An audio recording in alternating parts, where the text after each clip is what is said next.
दोस्तों, जैसा कि आप जानते हैं कि 22 जनवरी 2024 को अयोध्या में पूरी तरह से तैयार हो चुके भव्य राम मंदिर में रामलला की प्राण प्रतिष्ठा होनी है, या यूं कहें कि राम राज्य की स्थापना होनी है। और इसकी तैयारियां भी जोरों शोरों से चल रही हैं। बड़े बड़े नेता और फिल्म अभिनेता राम मंदिर में जाने के लिए लाइन में खड़े हैं। लेकिन दोस्तों, प्राण प्रतिष्ठा से पहले कुछ ऐसी अजीबोगरीब, हैरान कर देने वाली घटना देखने को मिल रही है, जिसे देखने के बाद हर कोई आश्चर्यचकित है।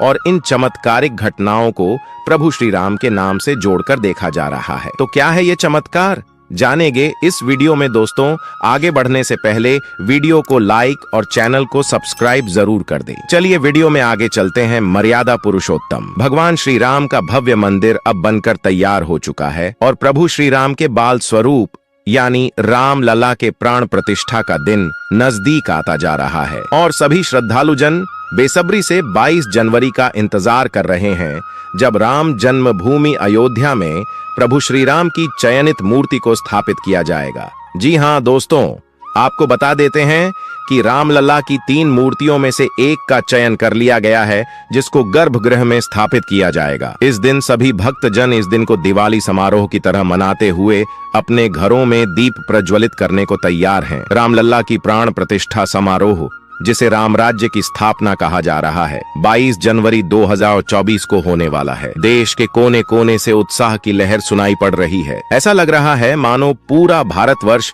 राम भक्ति में डूबने को तैयार है। केवल देश ही नहीं, बल्कि विदेशों के मीडिया हाउस भी प्राण प्रतिष्ठा समारोह को कवर करेंगे। दोस्तों, भगवान राम की मूर्ति स्थापना समारोह में कई सारे साधु संत, गणमान्य नेता, अधिकारी, जनप्रतिनिधि, जाने माने प्रसिद्ध लोग और लाखों करोड़ों भक्त लोग शामिल होंगे। लेकिन क्या हुआ जब भालुओं का झुंड, गिद्धों का झुंड मंदिर को देखने पहुंच गया? जी हां दोस्तों, कुछ ऐसा ही चमत्कारी और हैरान कर देने वाला दृश्य देखने को मिला, जब बीती रात्रि कुछ भालुओं का झुंड मंदिर प्रांगण के आसपास के क्षेत्र में मंडराते हुए दिखा। इससे पहले भी अयोध्या में एक चकित करने वाली घटना देखने को मिली, जब अयोध्या के अंतर्गत आने वाली तहसील मिल्कीपुर के गांव धरौली के जंगलों में दर्जनों गिद्धों का एक झुंड देखा गया, जिसे देखने के लिए ग्रामीणों में कोहराम सा मच गया। क्योंकि गिद्ध एक ऐसा पक्षी है जो मृत पशुओं के सड़े गले मांस को खाने का काम करता है। इससे बीमारी फैलने का डर लगभग खत्म सा हो जाता है और प्रकृति की सफाई हो जाती है। इसी कारण गिद्ध पक्षी को प्रकृति का सफाई कर्मी भी कहा जाता है। साथ ही गिद्धों को अपशगुन का संकेत भी समझा जाता है। लेकिन सोचने वाली बात यह है, जब इनकी संख्या दिनों दिन घटती जा रही है, यह विलुप्त के कगार पर है, तो हमारे मन मस्तिष्क में इस प्रश्न का उठना स्वाभाविक सा है कि जब इन गिद्ध पक्षियों की संख्या देश में दिनों दिन कम होती जा रही है, तो ऐसे में दर्जनों की संख्या में अयोध्या के क्षेत्र में यह गिद्ध अचानक कहां से आ गए, और केवल अयोध्या में ही क्यों?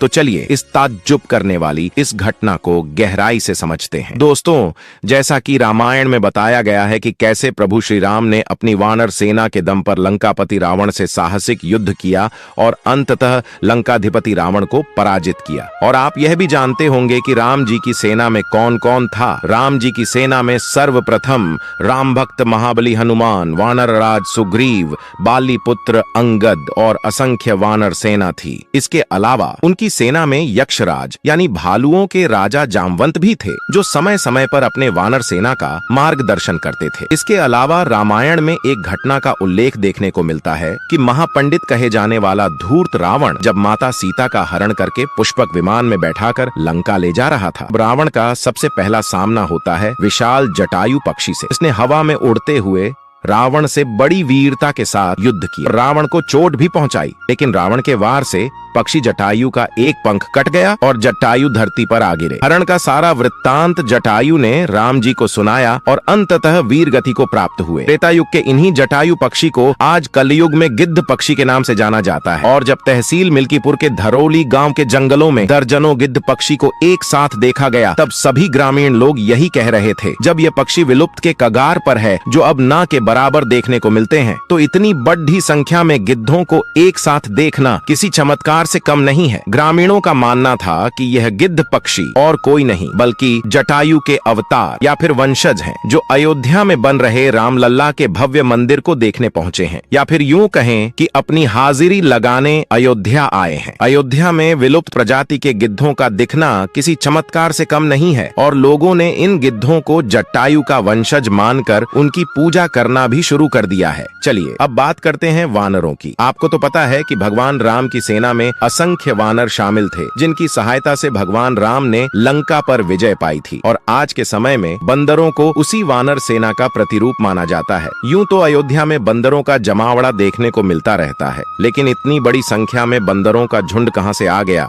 ये भी सोचने वाली बात है। कुछ लोग ऐसा बता रहे हैं कि चित्रकूट से काफी सारे बंदर अयोध्या में आ रहे हैं। ऐसा लग रहा है मानो अयोध्या के भव्य और दिव्य राम मंदिर को देखने के लिए खुद वानर सेना चित्रकूट से पधार रही है, मानो रामलला की प्राण प्रतिष्ठा में शामिल होना चाहते हो। आपको बता देते हैं कि चित्रकूट भगवान राम की कर्म भूमि मानी जाती है, जहां प्रभु श्री राम ने अपनी पत्नी सीता और भाई लक्ष्मण के साथ अपने 14 वर्ष के वनवास में से 11 वर्ष यही चित्रकूट में रहकर बिताए थे।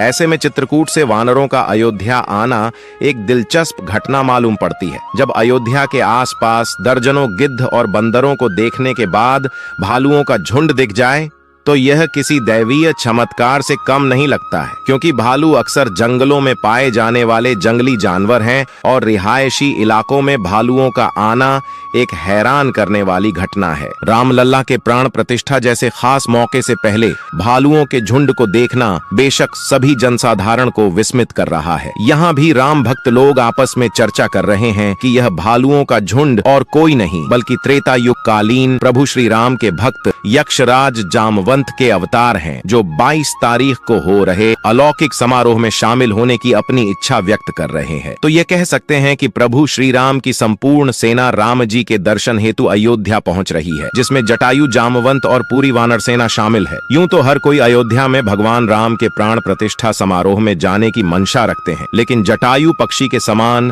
दर्जनों गिद्धों का दिखना और जामवंत का अवतार कहे जाने वाले भालुओं के झुंड को देखना सच में जनमानस को अचंभे में डाल रहा है। अब तो ऐसा लगता है जैसे रामलला के इस प्राण प्रतिष्ठा समारोह में केवल नर और नारी ही नहीं बल्कि सूर्यदेव, नाग, किन्नर, गंधर्व शामिल होंगे और स्वर्ग से अन्य सभी देवतागण भी इसके साक्षी बनेंगे। सभी यह देखना चाहते हैं कि मर्यादा पुरुषोत्तम भगवान राम जब बाल अवतार में अयोध्या नगरी में विराजमान होंगे तो कैसे लगेंगे। सभी रामलला की भाव विभोर करने वाली सूरत को निहारने के लिए बेताब है। तो दोस्तों, आपको क्या लगता है, क्या सच में गिद्धों और का आना कोई दैवीय चमत्कार है? क्या सच में साक्षात जटायु और जामवंत प्रभु श्री राम की जन्मभूमि अयोध्या में मंदिर दर्शन के लिए पहुंच रहे हैं?